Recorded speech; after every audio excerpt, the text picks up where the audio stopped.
Hey YouTube! Yeah, so second time now I've got mics to turn on and off. I just did a whole video, well I did 3 minutes of this video without turning it on, without turning the mic on. Yay! So here is the Harley Benton part 2. I looked up, I made an attempt to try and find out what model it was. Don't make it anymore. So I'm assuming this is a kind of early on Harley Benton. People say that they started off well, then they get rubbish, and then the newer ones are good. I don't know. I mean, I think that's all rubbish anyway. So, it might just be luck. So this is quite a basic. This will be the cheapest 7-string they made. They do make one just now, so I'm assuming most of what I say about this will probably apply to the newer one. The newer one might even be slightly better. It's basically the newer one looks the same, apart from they've kind of made it a bit less like an RG. It's a bit more like an S series kind of. It's got extra scoops in here, and it's got like a 4 and a 3 or a 6, 5 and a 2 headstock rather than a 7 down one side. So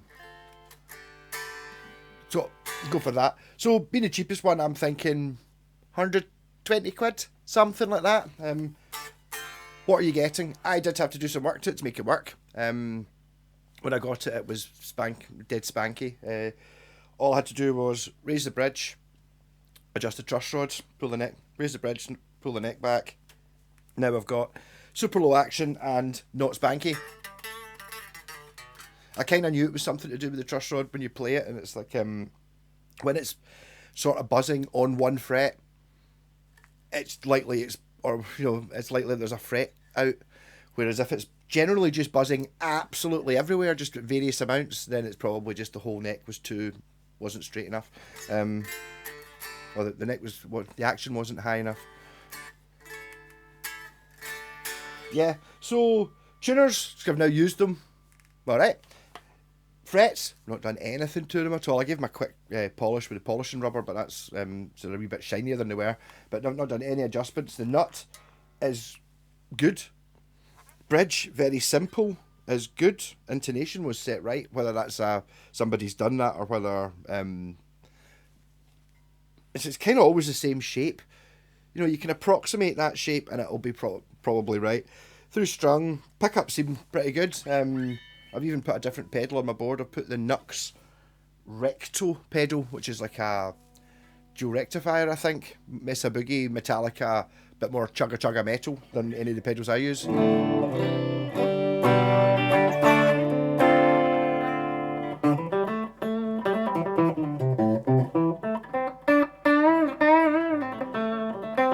Not really meant for, quite a lot of reverb on there.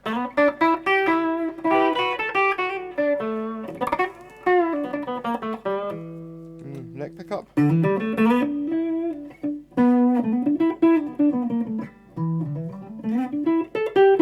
mean, doing the clean stuff really just to show you that it actually does it. You can't hide buzzes and stuff behind clean as well as you can with distortion. So it's probably worthwhile learning how to play a little bit of clean for whenever you're trying a guitar, even if you just want to be going, and you know, if it does it clean, it'll do it dirty.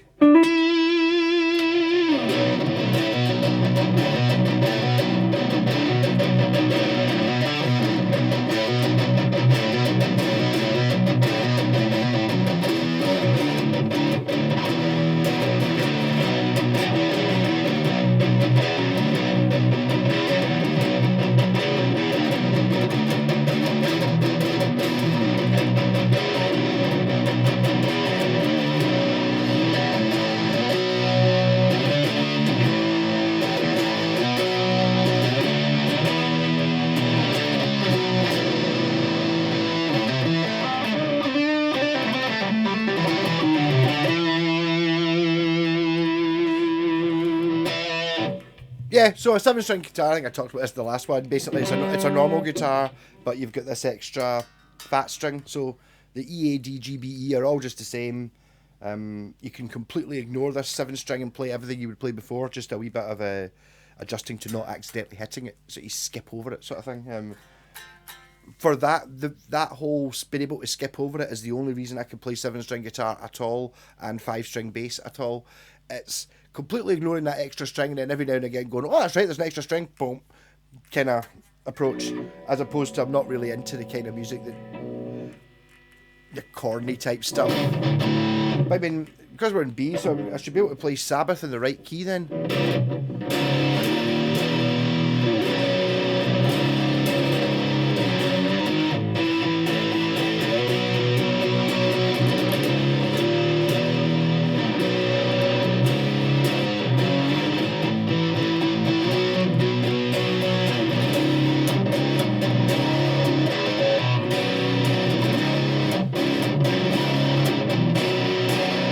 What you get and what you see, but you don't come easily.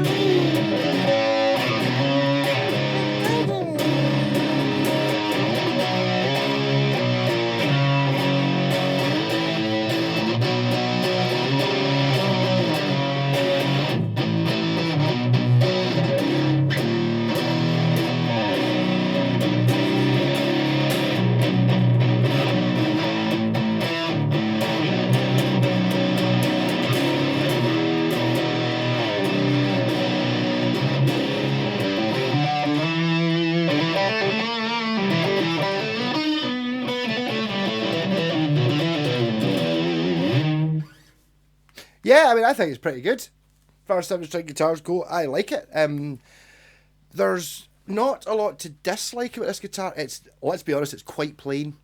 It's not the most exciting thing. If anything, my pal J-Pax who paints guitars, paint job like that on it. Yeah, there's even an option of maybe she could probably just buy one of these new and then paint it. But a good, there you go, Harley Benton I like. It's not pretentious. That's why I like it. Unlike, was it Yoakum comments up here, oh, I only buy the deluxe series. It's the deluxe series I don't like. I don't mind this one because this is a cheap guitar. If it's 100, I think it was £125 was the cheapest 7-string you can get on Thomann just now. If you're getting this, okay, things I had to do. This could be common with any guitars, but put new strings on it because the ones you get on it, they're always shite. You're going to do that anyway, right? So I see these knobs, take them off, right? Take the back off the guitar, hold them and tighten them up with a spanner so they don't spin, right? And then break, which is both of these were looses, and if you turned them to the maximum and then kept turning them, the pot turned. So that's just a case of tightening up those bolts. Same with the output jack. You take out those wee twos, pull it out, hold the back of it, tighten it with a spanner so it's not wobbly. That's just small things. Same with on the tuners, do the same thing. Then all I did was adjust the bridge up a little bit, pull the neck back a little bit, bang, done. I've not done anything else. And this is a playable guitar and it sounds great.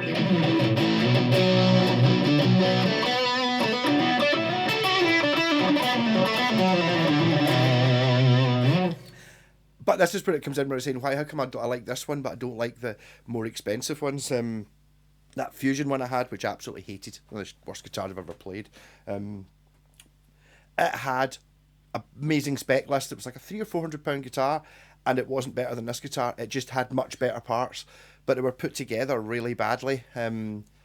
Just it's not the same. You can go, oh, how come you can get a Korean guitar with ebony on it for £500, but you can't get a good guitar or an expensive guitar with ebony on it? It's because they spent the money on the ebony, not on the actual building of the guitar. Something like the kind of guitar. I'm not really that keen on that one, where it's a decent guitar. It should be a £500 guitar new, just like with the specs and stuff like that. But it wouldn't have been 500. It would have been 750 because it's £250 worth of bling in it. And it's like, well, I would rather have a £750 bass guitar, bass BASE model guitar, than a £500 one with £250 worth of bling on it. This has none bling, just what you need.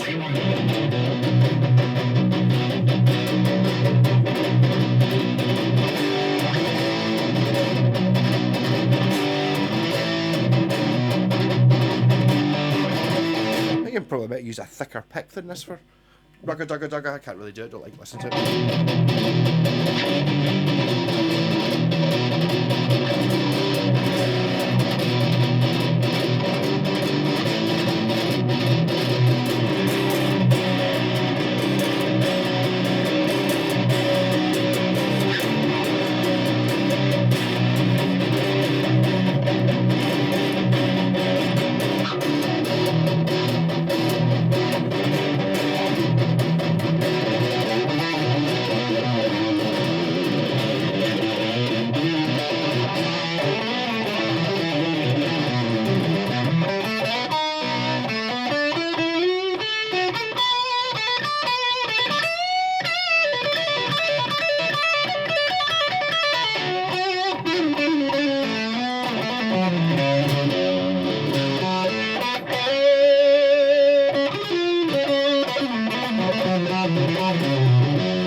thing that I can't stop doing. That works with the B string as well.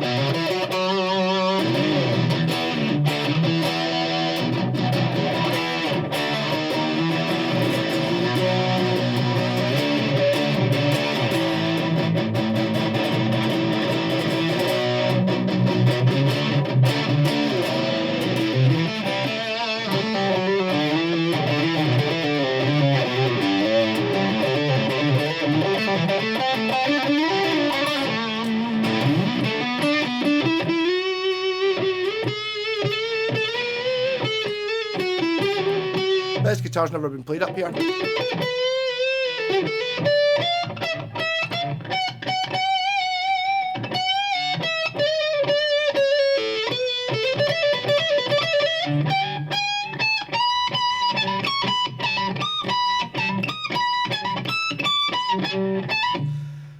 Oh, not as badly as this anyway.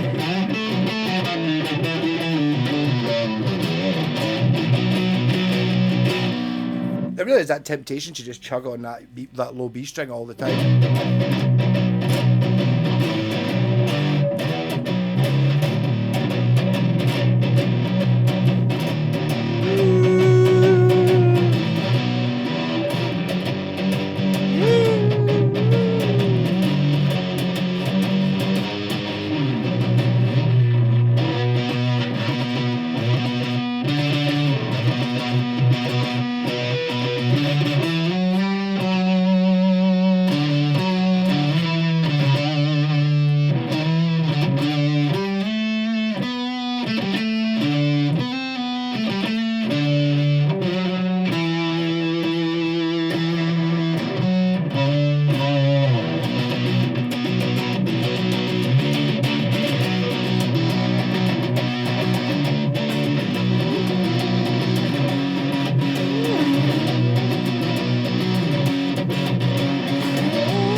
So, I mean, to be honest, who I would suggest is the target audience for this is somebody who's got their first guitar, they've been playing for a year or something, and then they've now decided that they might give a 7-string a go, or even if you've played, you're my age, ancient, and you're thinking, oh, what's all this 7-string all about, something like this.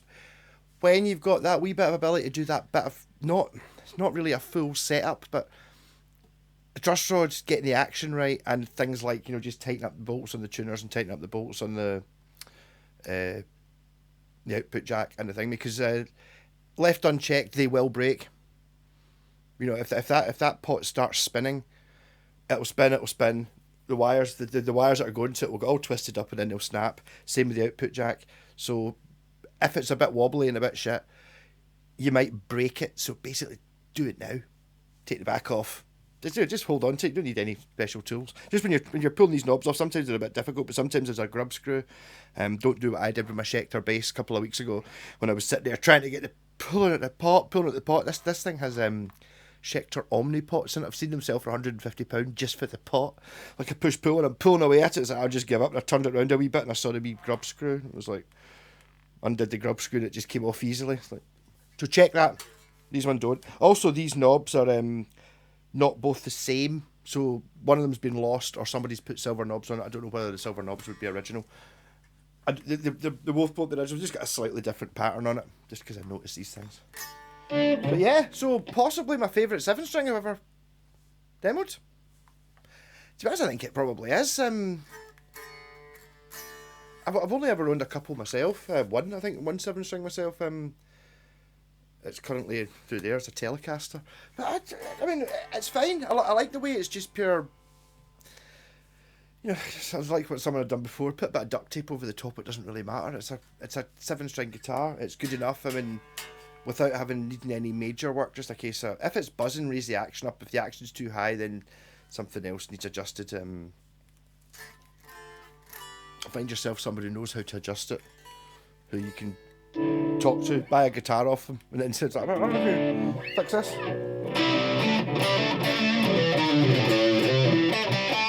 I've been going for wood quality, no idea what it's made of.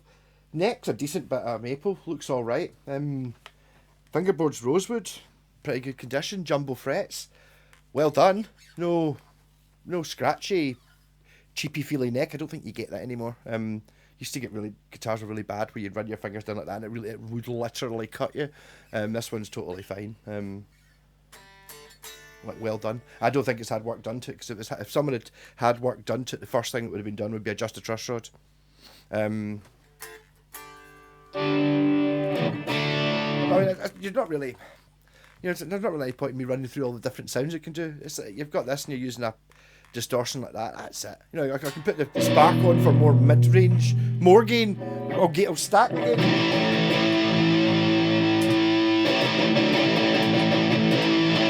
Spark on.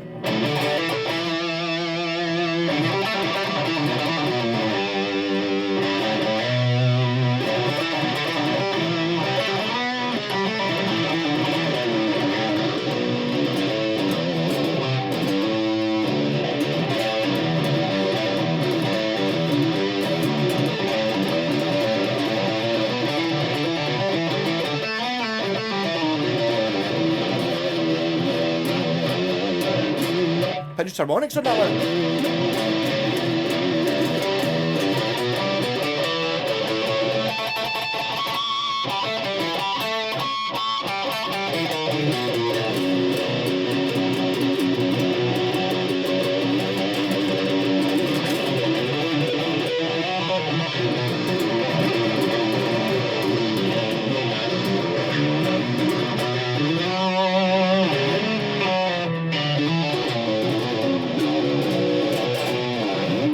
Myself playing with quite